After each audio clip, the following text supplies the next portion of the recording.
Comment les Vietnamiens ont-ils mis la pâtée aux Américains avec des moyens 100 fois inférieurs? Comment dépasser n'importe lequel de tes concurrents, même s'il a 10 ans d'expérience de plus? Parfois, on a la sensation de pas avoir le contrôle. On a la sensation, par exemple, de passer à côté d'un entretien. T'es là, tu sors de la salle et puis tu dis « Ah merde, j'aurais pu dire ça, ah merde, j'aurais pu mieux me préparer, j'aurais pu mieux faire. » Et puis parfois, on rate ces entretiens simplement parce que on est impressionné par un interlocuteur particulièrement à l'aise, impressionné par une personne qui semble particulièrement experte, et dans tous les cas, c'est toujours désagréable. C'est désagréable parce qu'on s'est bien préparé, c'est désagréable parce qu'on s'est bien mis dans le truc, on s'est dit yes, je vais tout faire pour que ça marche. Et finalement, on se retrouve dans la situation où même si on a tout mis en place, on a un peu perdu nos moyens et on n'a pas donné le meilleur de nous-mêmes. Le problème de ça, c'est que ça mène à plein de regrets. On refait le match en permanence, on se demande qu'est-ce qu'on aurait pu mieux faire. On se dit, la prochaine fois, peut-être que je pourrais faire quelque chose de mieux. On se dit, oui, peut-être que mon pitch aurait pu être amélioré. Peut-être que j'aurais pu faire des recherches sur comment ne pas être déstabilisable. Peut-être que j'aurais pu aussi augmenter mon charisme.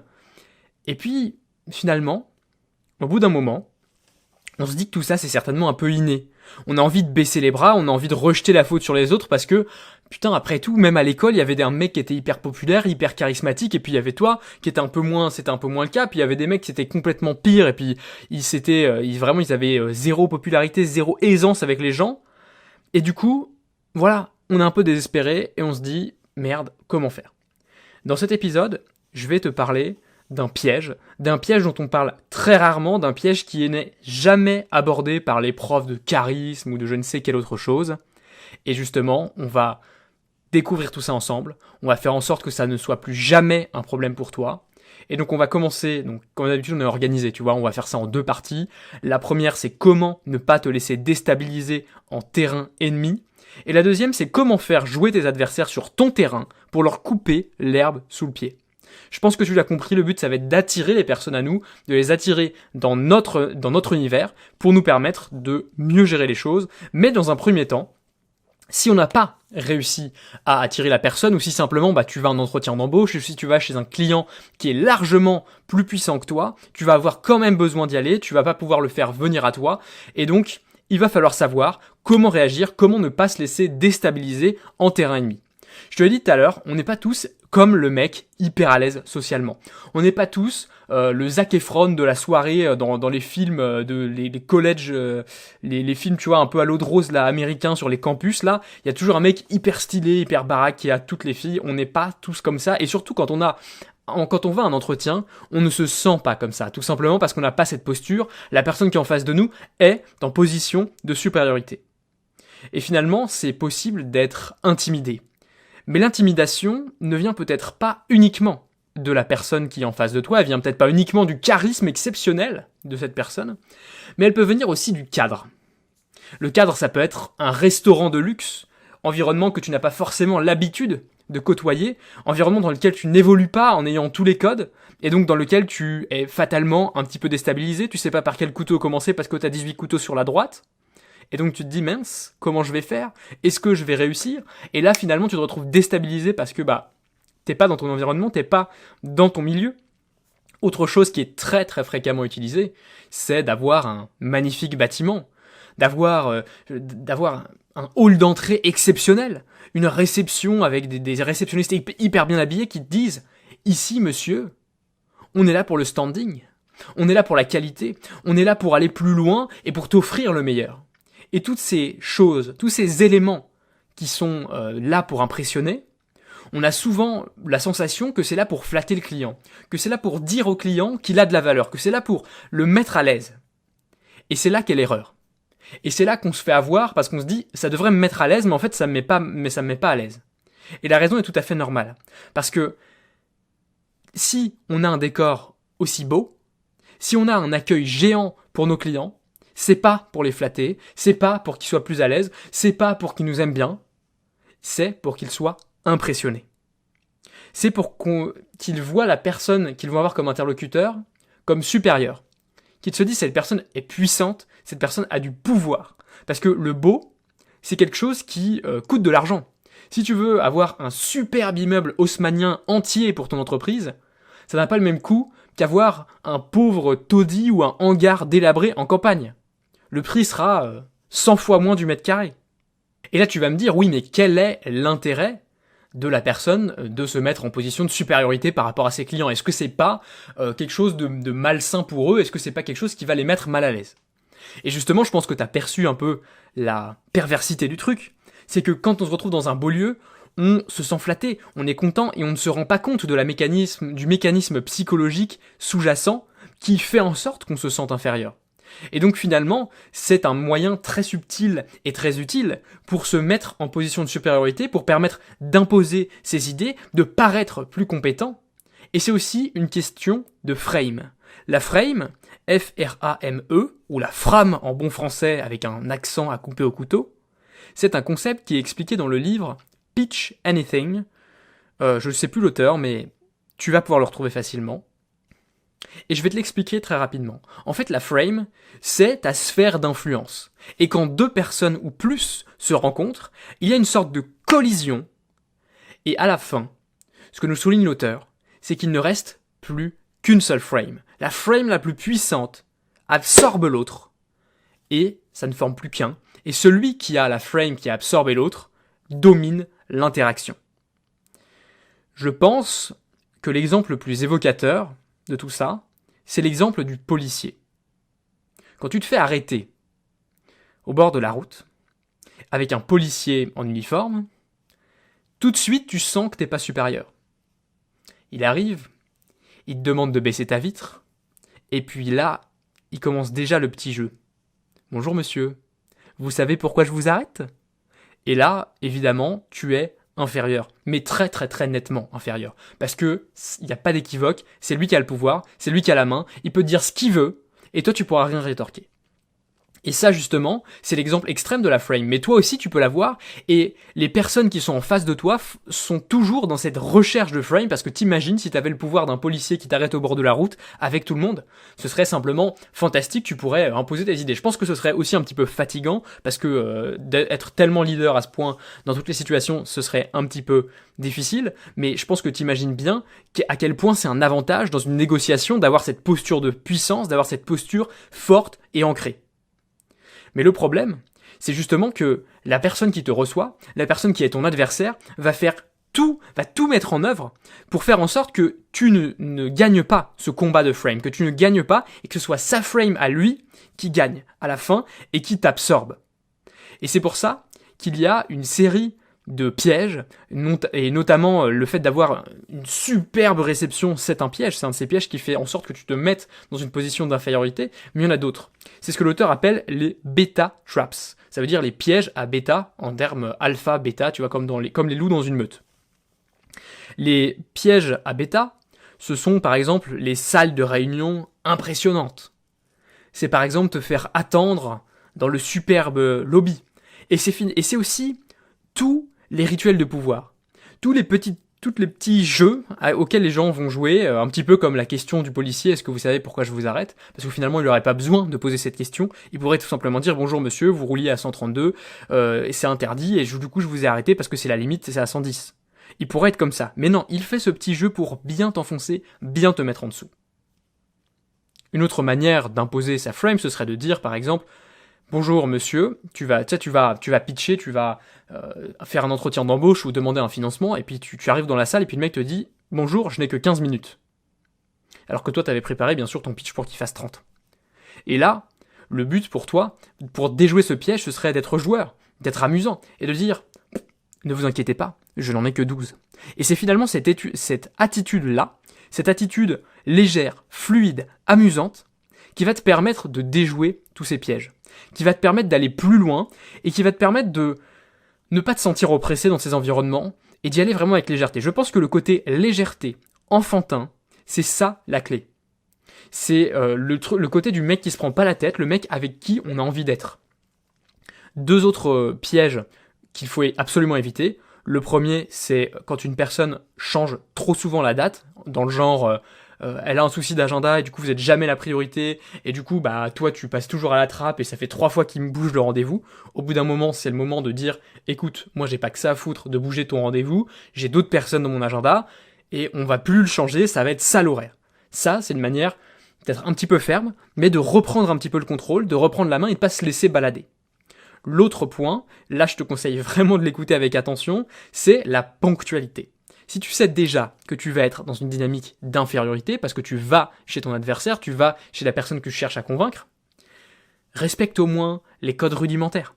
Habille-toi correctement, arrive à l'heure, parce que toutes les erreurs, tous les faux pas que tu pourrais faire dans les codes traditionnels, ce sont des points en moins dans ton pouvoir. Ça veut dire que si tu arrives 20 minutes en retard à un rendez-vous hyper important avec des gens qui comptent vachement pour toi, tu vas commencer le rendez-vous avec une sorte d'infériorité que tu ne pourras jamais rattraper. Maintenant, ce que je te recommande de faire, c'est de lire le livre Pitch Anything qui t'apportera bien plus de détails, et mon but c'est pas de résumer ce bouquin ici, mais sache qu'il est vraiment très intéressant, qui va vraiment te permettre de comprendre certaines dynamiques sociales que tu n'as peut-être pas encore perçues aujourd'hui, et il est bien plus détaillé que le chapitre des 48 lois du pouvoir sur ce sujet. Maintenant, je pense que tu as commencé à le percevoir, toute l'idée de cet épisode, c'est de ne jamais être en réaction. C'est de toujours avoir un coup d'avance sur ton adversaire, de te préparer pour ne jamais être déstabilisé, pour toujours pouvoir appliquer ton plan à la lettre comme tu l'avais prévu. Et toute l'idée de l'épisode, on va aussi la creuser dans la partie 2. La partie 2, ça va justement être comment faire pour faire jouer l'adversaire sur ton terrain. Donc maintenant qu'on a vu comment faire pour ne pas se faire balader quand tu te fais inviter, on va voir le mieux, c'est-à-dire comment faire jouer ton adversaire sur ton terrain, le terrain que tu connais. Je ne sais pas si tu t'es déjà demandé comment mener la danse. Ça peut être dans des rencontres amoureuses, ça peut être en business, ça peut être pour convaincre ta famille, mais c'est un besoin qu'on a tous en permanence, ce besoin de convaincre quelqu'un, cinéma ou restaurant, de savoir ce qu'on veut, et ça finalement dans notre vie c'est tout le temps le cas, à chaque instant, et c'est ce qu'on appelle le leadership. Et parfois, encore une fois, on se dit que le leadership, c'est quelque chose qui paraît un petit peu inné. Et justement, je pense que si tu écoutes ce podcast, c'est tout ce qu'on traite dans chacun des épisodes. Finalement, c'est comment avoir le pouvoir. Et le pouvoir, c'est quoi ? C'est le pouvoir d'être un leader. Et du coup, je pense que maintenant tu le sais, c'est pas inné, c'est quelque chose qu'on peut apprendre. Alors bien sûr, il y a des gens qui naissent avec un leadership et un charisme beaucoup plus important que les autres, mais toi, même si tu pars de loin, tu peux vraiment te démarquer. Et là, ce qui est important, c'est la stratégie qu'on va utiliser aujourd'hui, c'est celle d'inviter l'autre dans ton monde. Il y a un proverbe chinois qui dit « Fais venir l'autre, il se fatiguera en chemin ». C'est finalement une expression qui semble un petit peu datée, parce qu'effectivement, si tu fais venir quelqu'un à cheval et qui met 2 jours à cheval pour te rencontrer, ça peut paraître, il va évidemment être fatigué, il va évidemment un petit peu perdre ses moyens parce qu'il aura fait 2 jours de voyage alors que toi tu seras en pleine forme. Mais aujourd'hui, tu peux mettre ça en place dans ta vie, dans tes rendez-vous avec tes clients ou dans toutes tes relations. La première chose, c'est par exemple de faire venir la personne dans un endroit que tu connais. Par exemple, tu rencontres un client ou un prospect pour la première fois, et bah tu l'invites pas dans un bar au pif, tu l'invites dans un bar que tu connais, dans lequel tu vas souvent, peut-être même dans lequel le personnel te connaît, et là tout de suite ça va augmenter ta frame. On a parlé dans la première partie, le fait que les gens te connaissent, ça montre que tu as de la valeur. On se dit, ah, le mec a une valeur sociale importante, c'est quelqu'un de respectable, j'ai envie de le suivre, j'ai envie de me laisser influencer par lui. Autre chose, je t'ai déjà parlé du restaurant, dans lequel tu serais pas forcément à l'aise, parce que les 5 étoiles, on n'est pas tous... les 3 étoiles, excuse-moi, 5 étoiles, c'est que pour les hôtels. Les 5 étoiles, si je t'invite dans un hôtel 5 étoiles, par exemple, tu vas peut-être pas être à l'aise. Mais toi, tu sais dans quoi t'es à l'aise. Donc, invite les personnes dans des endroits qui te représentent, dans des endroits dans lesquels tu te sens bien, dans des endroits dans lesquels tu sais que tu vas aimer la bouffe, tu sais que tu vas être bien. Tu peux aussi inviter les gens dans tes bureaux, à toi. Et finalement, l'enjeu de tout ça, l'idée d'inviter la personne dans ton univers, c'est de lui permettre de l'empêcher de se préparer, de l'empêcher de planifier, alors que toi, tu seras à l'aise et tu auras tout prévu. L'autre avantage évident, c'est que ta charge mentale sera bien inférieure. Parce que si tu connais déjà le restaurant, t'as pas besoin de trouver l'adresse, t'as pas besoin de te demander si c'est 30 minutes ou 40 minutes de trajet, t'as pas besoin de te demander 36 fois, ah mince, est-ce que si le métro passe pas, je vais pouvoir y aller à pied ou vice versa. Tu sais comment on fait. Tu sais aussi quel est le style du lieu. Ça va t'éviter de jurer par tes vêtements, par exemple, d'être super bien habillé dans un truc un peu junk food branché, tu vois. C'est Ça va te permettre d'éviter de gaffer, ça va te permettre d'être vraiment au top et te sentir parfaitement à l'aise. Et la baisse de cette charge mentale, elle va faire baisser ton stress, elle va te permettre d'être 100% focalisé sur ton objectif et pas de te poser 10 000 questions en permanence, de stresser, etc. Mais je pense qu'on peut aller encore plus loin que le chapitre de Robert Greene. Robert Greene parle beaucoup de lieux, mais je pense qu'on peut étendre cette notion d'inviter l'autre dans son monde à bien d'autres choses. Par exemple, si tu réalises une interview, ou si tu es dans une session de networking où tu rencontres des gens, où tu rencontres des nouveaux amis, le fait d'aller sur tes sujets d'expertise, de ramener les gens de la conversation vers tes sujets, vers les sujets où tu peux montrer, sans en faire trop évidemment, que tu es bon, c'est une manière d'inviter la personne dans ton monde, c'est une manière de l'inviter dans un endroit où tu es à l'aise, dans un endroit conversationnel dans lequel tu es à l'aise. L'autre chose, c'est du point de vue marketing. Je suis certain que tu as déjà remarqué que tous les coachs, tous les business sont toujours les premiers de leur industrie. Je suis le premier site marchand au monde. Je suis le premier coach en gestion mentale, je sais pas quoi, blabla. Et ce que tu remarques, c'est que c'est toujours selon des critères différents. Par exemple, on pourrait dire que Pouvoir et Influence est le premier podcast sur la science de l'influence et les mécanismes du pouvoir. Parce que c'est une catégorie qui n'existe pas, que je viens de créer sur l'instant, et évidemment, quand tu crées ta propre catégorie, tu peux facilement en être le premier. Et ça, c'est une manière qu'on peut trouver un peu frauduleuse de se dire « Ah bah non, je vais pas faire ça », mais c'est quand même une manière excellente de te démarquer, une manière de dire que t'es le meilleur parce que tu as une spécialité unique et personne n'est comparable à toi. Avant de passer à la conclusion de cet épisode, qui est finalement beaucoup plus court que d'habitude, mais voilà, on verra, de toute façon je vais pas parler pour ne rien dire et allonger les épisodes, mais je pense qu'il y a besoin de retenir deux choses qui s'appliquent à la fois à la toute première partie de ce podcast, mais aussi à la deuxième. La première, c'est que tu dois absolument apprendre à gérer tes émotions. Dans toutes les lois du pouvoir, dans tous les moments de pouvoir, je pense que tu te rends compte que la personne qui sait gérer ses émotions, qui sait se maîtriser, c'est celle qui gagne. Je pense pas qu'on ait beaucoup d'images en tête de Poutine, par exemple, qui se vénère d'un coup et qui tape du poing sur la table et qui a l'air complètement de perdre ses moyens.